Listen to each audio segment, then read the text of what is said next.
नमस्कार, good morning, सुप्रभात। मैं विकास कुमार कुशवाहा आप सभी का अपने चैनल यूट्यूब चैनल में बहुत बहुत स्वागत करता हूं। चलिए आइए कुछ ही मिनटों में हम लोग पिछले 24 घंटे के सभी क्षेत्रों को न्यूज़ जान लेते हैं। जी हाँ, समाचार की सबसे पहले शुरुआत करते हैं भारतीय समाचारों से। भारत के प्रधानमंत्री श्रीमान नरेंद्र मोदी अपने 5 देशों की आधिकारिक यात्रा से भारत वापस लौट चुके हैं। जी हाँ, इस यात्रा के अंतिम चरण में वह इटली में थे। साथ में इटली में उन्होंने कृषि, क्रिटिकल मिनरल, विज्ञान तकनीकी और आयुर्वेद को लेकर महत्वपूर्ण समझौतों पर हस्ताक्षर भी किया और साथ में दोनों देशों ने आपस में अपने व्यापारिक समझौते को विशेष रणनीतिक साझेदारी यानी स्पेशल स्ट्रेटेजिक पार्टनरशिप तक बढ़ा भी दिया। भारत और दक्षिण कोरिया के बीच संबंध। जी हाँ, भारत और दक्षिण कोरिया ने आपस में डिफेंस, साइबर कोऑपरेशन और मिलिट्री ट्रेनिंग को बढ़ावा देने के लिए आपस में अहम समझौते पर हस्ताक्षर। एनडीए सरकार की मिड टर्म समीक्षा बैठक। जी हाँ, भारत के प्रधानमंत्री नरेंद्र मोदी और साथ में एनडीए के महत्वपूर्ण नेताओं 21 मई को अपने मिड टर्म बैठक करेंगे। सभी केंद्रीय मंत्रालयों तथा विभागों के कामकाज की निगरानी की जाएगी। तमिलनाडु कैबिनेट में वापसी। जी हाँ, तमिलनाडु में 59 वर्षों के बाद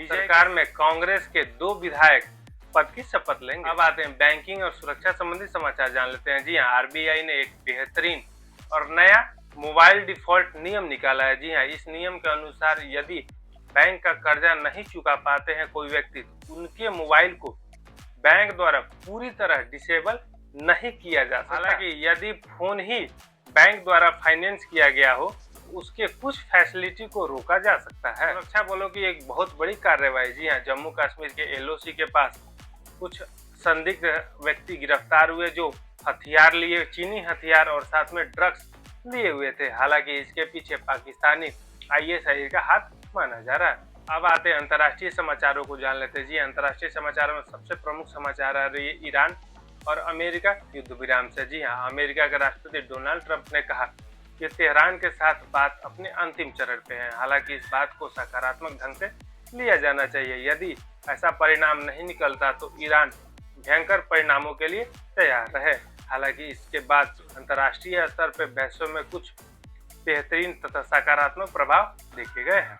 भारतीय शेयर बाजारों पर भी दिखा। जी हाँ, सुबह में भारतीय शेयर बाजार सकारात्मकता के साथ खुला। क्यूबा के पूर्व राष्ट्रपति पर आरोप। जी हाँ, अमेरिका ने क्यूबा के पूर्व राष्ट्रपति कम्युनिस्ट नेता राउल कास्त्रो पर विमान को मार गिराने और हत्या करने जैसे गंभीर आरोप लगाए हैं, जिसे अमेरिका के राष्ट्रपति डोनाल्ड ट्रंप ने ऐतिहासिक बताया। अब आते हैं बिजनेस और टेक संबंधी समाचार जान लेते हैं। जी हाँ, इलोन मस्क की कंपनी स्पेसएक्स ने अमेरिका में अपने आईपीओ को जारी करने के लिए आधिकारिक तौर पे रजिस्टर कर लिया है। यह अब तक का बाजार का सबसे बड़ा पोर्टफोलियो साबित हो सकता है। उत्तर प्रदेश, बिहार, दिल्ली, हरियाणा, पंजाब जैसे क्षेत्रों में आईएमडी ने हीट वेव की सूचना दी है। जी हाँ, आने वाले कुछ दिनों में बहुत ही ज्यादा गर्मी पड़ जाने की वजह से इस बार भारत में बिजली की मांग 70 से 65% तक बढ़ चुकी है।